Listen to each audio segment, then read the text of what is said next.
Before we start the video, I just want to talk about some things. I know that 2020 has been kind of a crazy year and definitely an unprecedented year in a lot of different ways. And the longer it keeps going on, the more uncertain the future seems to become. And I just wanted to talk about that real quick. I know that a lot of people are probably worried about the future, as I know I am. You know, a lot of things being have to put on the back burner from, everybody, not just me. About this camera to film some short films this summer and this spring, and that's not looking very likely. Graduating college this spring, and graduation's been canceled. All the jobs I'm applying for or have been applying for, no longer hiring new people, no longer looking for new people. It's just that my life post-graduation went from something I was very excited about to something that it's kind of scary and very daunting very, very quickly. I'm not saying all this to complain. I just think it's important to acknowledge that there's no point in worrying about things that are out of your control and things that you can't affect. And my heart does go out to anybody who's dealing with COVID directly, who has it or has lost their job because of it. But this COVID situation is just a situation, and it will end, and normalcy will return. It's a matter of when, but it will happen. So I know that this is bringing out a lot of anxiety in people. I know that's something I have to deal with myself a lot. And I think it's just important to remember that anxiety is worrying about the future and the things that the future might hold. Whereas peace, living in peace, is living in the present and appreciating all the things that the present has to offer. And that's kind of what my video today is about. I've been worrying a lot about the future and things, life post-graduation. And it was nice to just ride my bike around. A little eerie. Campus was definitely empty and closed. But it was nice to finally appreciate this place that I've spent the last 5 years. So, yeah, I guess enjoy.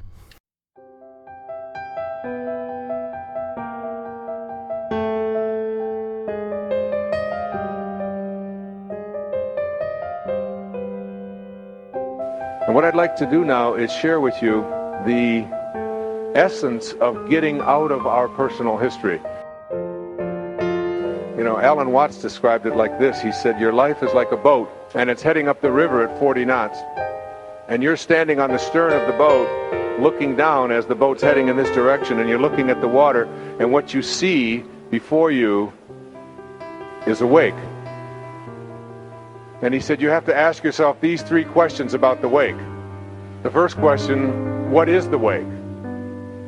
And the wake that you're observing is just a trail that is left behind. That's what it is. It's just a trail that is left behind, if you can see that metaphor.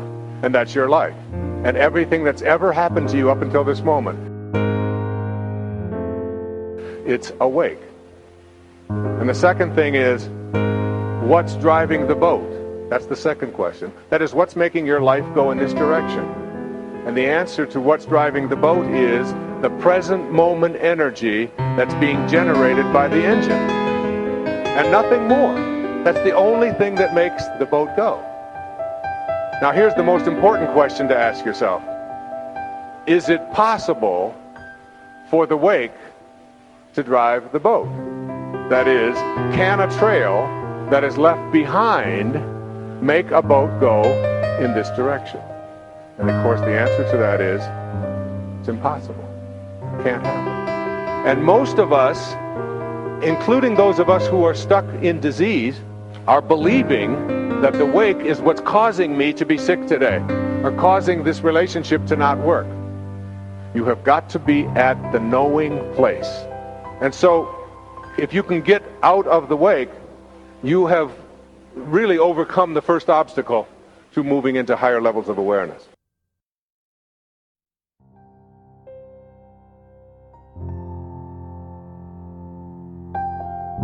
This is the place where you have an awareness within you that says, I don't go back there any longer. What you think of me is none of my business.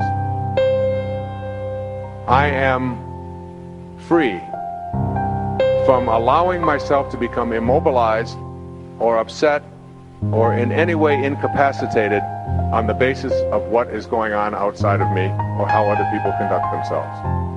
I am in charge of my emotional life. I live at bliss.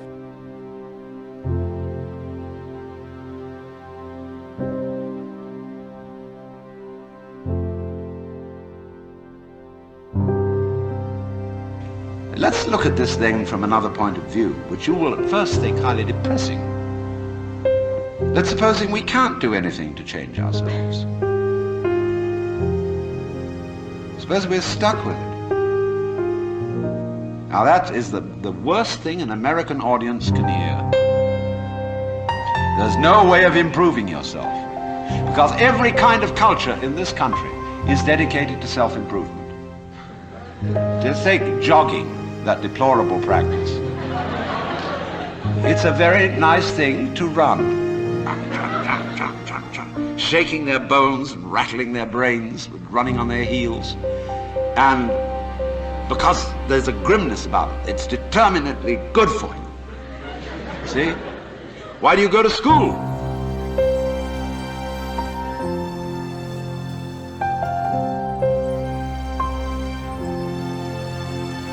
But the whole point of coming to school is that you're interested in something. You don't come to improve yourself. But the trouble is that the schools got the wrong idea.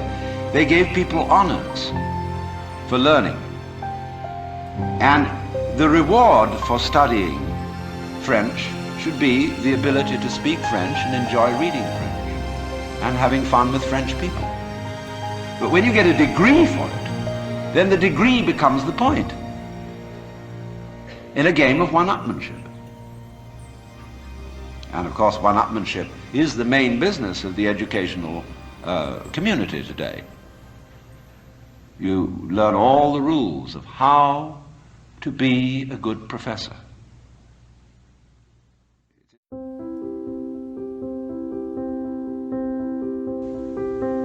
It's instructive to go to a professional professor's meeting. In my field, which is philosophy, you go to a congress of philosophers, and you'll find when they all get together in the bar or in the restaurant in somebody's room, the one thing they don't talk about is philosophy. It is very bad form indeed to show interest in philosophy among your colleagues. The same is exactly true in clergy gatherings. They don't talk about religion. What they both talk about is politics. Church politics and academic politics. Because it's bad form to be brilliant on a faculty, because it outclasses your colleagues. Therefore, faculty people tend to cultivate a studied mediocrity. And you've got to watch out for that. I mean, if you get mobs of students coming to your lectures, you get pretty black looks from your colleagues. And then, of course, there's a whole world of one-upmanship in research and publication of learned papers. What's the relative quantity of footnotes to basic text, and footnotes on footnotes, and the various ways of making your bibliography painfully accurate. And it's endless. But you see what it is. It's scholarship about scholarship, and not scholarship. Just as learning, because learning is good for you, is irrelevant to learning. The whole idea of improving yourself by learning is irrelevant to the learning process. And in the same way, doing business is doing business. Doing business, such as manufacturing clothes, is a very good thing to do. I could conceive that it would be extremely enjoyable, something one could be very proud of, to make good clothes. Of course you need to sell them because you need to eat. But to make clothes to make money raises another question. Because then your interest is not in making clothes, it's in making money, and then you're going to cheat on the clothes. And then you get an awful lot of money and you don't know what to do with it. You can't eat 10 roasts of beef in one day. Can't live in 6 houses at once. Can't drive 3 Rolls Royces at the same time. What are you to do? Well, you can just go make more money. You put your money back. Invest it in something else and it'll make more. And you don't give a damn how it's made so long as they make it. You don't care if they foul the rivers, put oil fumes throughout the air everywhere to kill off all the fish.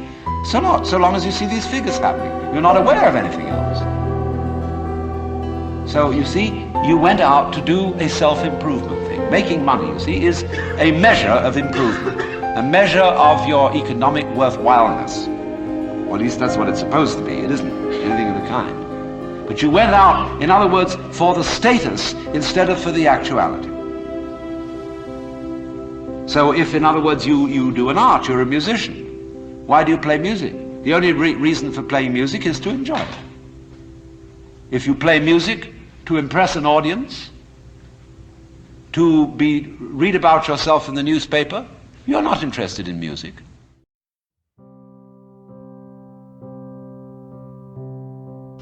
This is therefore to say that the transformation of human consciousness through meditation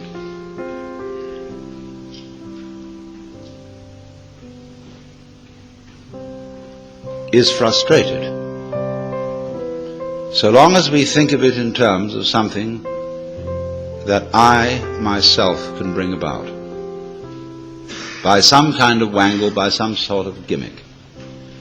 Because you see, that leads to endless games of spiritual one-upmanship and of guru competitions, of my guru is more effective than your guru, my yoga's faster than your yoga, I'm more aware of myself than you are, I'm humbler than you are, I'm sorrier for my sins than you are, I love you more than you love me. This interminable goings-on about which people fight and wonder whether they are a little bit more evolved than somebody else and so on. All that can just fall away. And then we get this strange feeling that we have never had, you see, in our lives, except occasionally by accident. Some people get a glimpse that we are no longer this poor little stranger and afraid in a world it never made, but that you are this universe, and you are creating it at every moment, because you see, it starts now. It didn't begin in the past. There was no past. See, if the universe began in the past, when that happened, it was now. See, well, it's still now. And the universe is still beginning now, and it's trailing off like the wake of a ship from now. And the wake of the ship fades out, so does the past. You can look back there to explain things, but the explanation disappears. You'll never find it there. Things are not explained by the past. They're explained by what happens now. That creates the past, and it begins here. That's the birth of responsibility. Because otherwise, you can always look over your shoulder and say, well, I'm the way I am because my mother dropped me. And she dropped me because she was neurotic because her mother dropped her. And away we go back to Adam and Eve, or to a disappearing monkey or something. We never get at it.